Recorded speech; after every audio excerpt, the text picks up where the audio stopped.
Hello?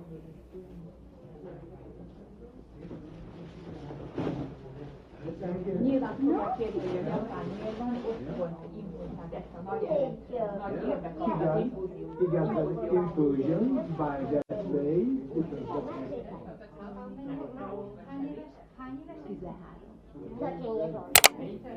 Michael Jackson touched the lives of countless blind children and kids facing serious illness across the globe. These young fans could not see his famous face, his sparkling glove, or his signature moonwalk, yet they still felt his warmth. Whenever Michael stepped into a room full of children, he made each one feel special in his own way. He gave them his time, his comfort, and memories they would carry forever. Even for kids who could never witness the King of Pop like everyone else, he made sure they knew someone extraordinary had come just for them. King of Pop as he handed out toys to needy children.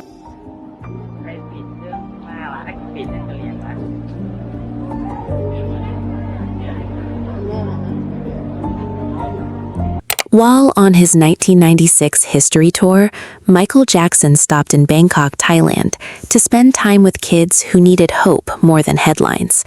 He visited a school for blind children, donated $100,000 toward their education, and gave them gifts. For these kids, it was far more than a celebrity appearance.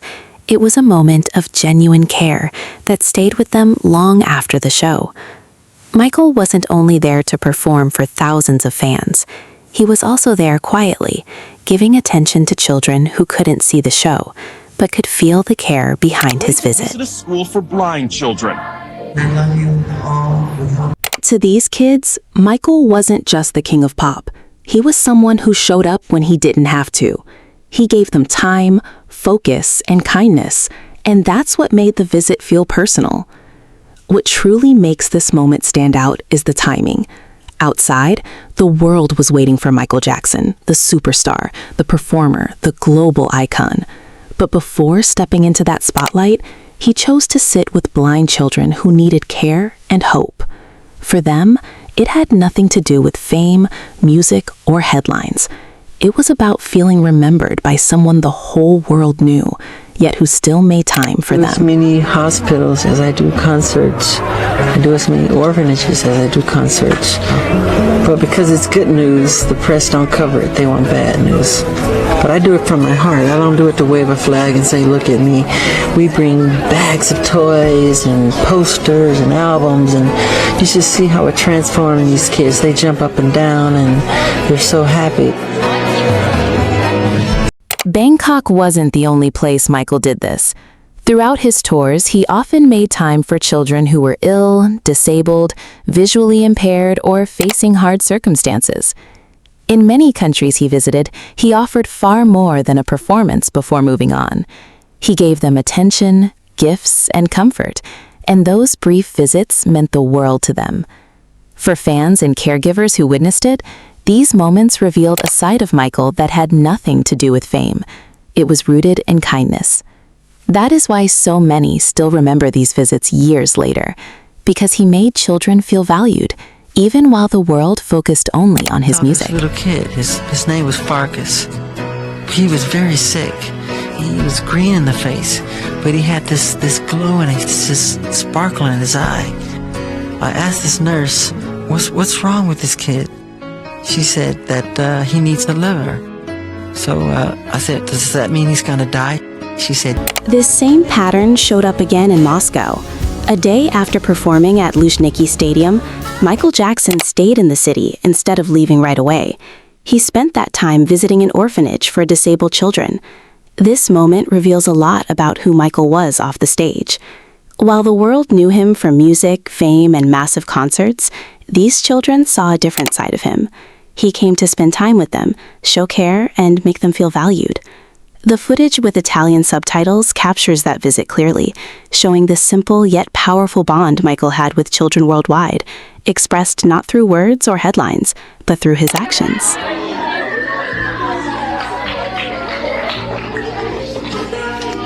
I called it handicap from Turkle. Oh, there you are. See?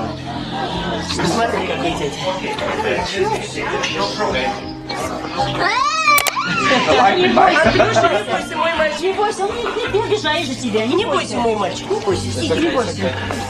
Did not understand what was going on, but Michael Jackson was also very happy. This one, my goodness, kid, so happy. Okay, look. What makes the Moscow visit so moving is just how simple it is. There are no flashing lights here, no attempt by Michael to create a big public spectacle. He stays close to the children, giving them his attention, holding them, and treating them with warmth. The affection wasn't staged or put on for cameras. You could see it in the way he looked at them, embraced them, and remained near them. His actions reflected real care, not mere sympathy. To those children, Michael wasn't some superstar passing through. He was someone who made them feel seen, valued, and loved in a moment they'd never forget. Не бойся, не обижай же тебя. Не бойся, мой мальчик, не бойся. Сиди, не бойся. Did not understand what was going on, but Michael Jackson was also very happy. This one, my goodness, kid, so happy. Okay, look.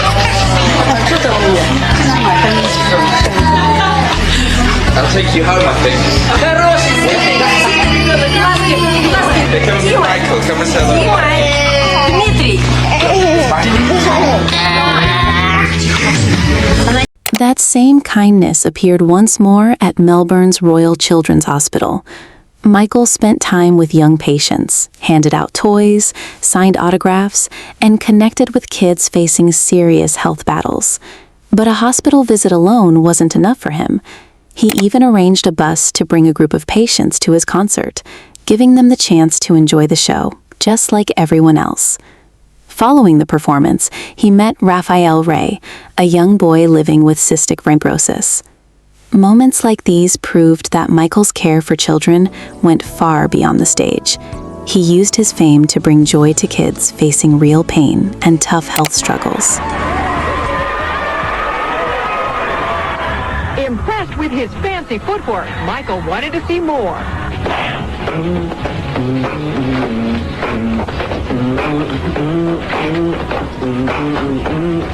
The connection between Michael and Raphael Recht grew into far more than a brief hospital visit.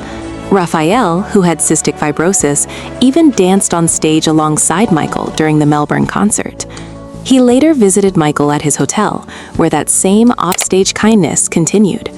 Raphael recalled spotting a PlayStation in Michael's room before it had even launched in Australia, and Michael handed it over along with games.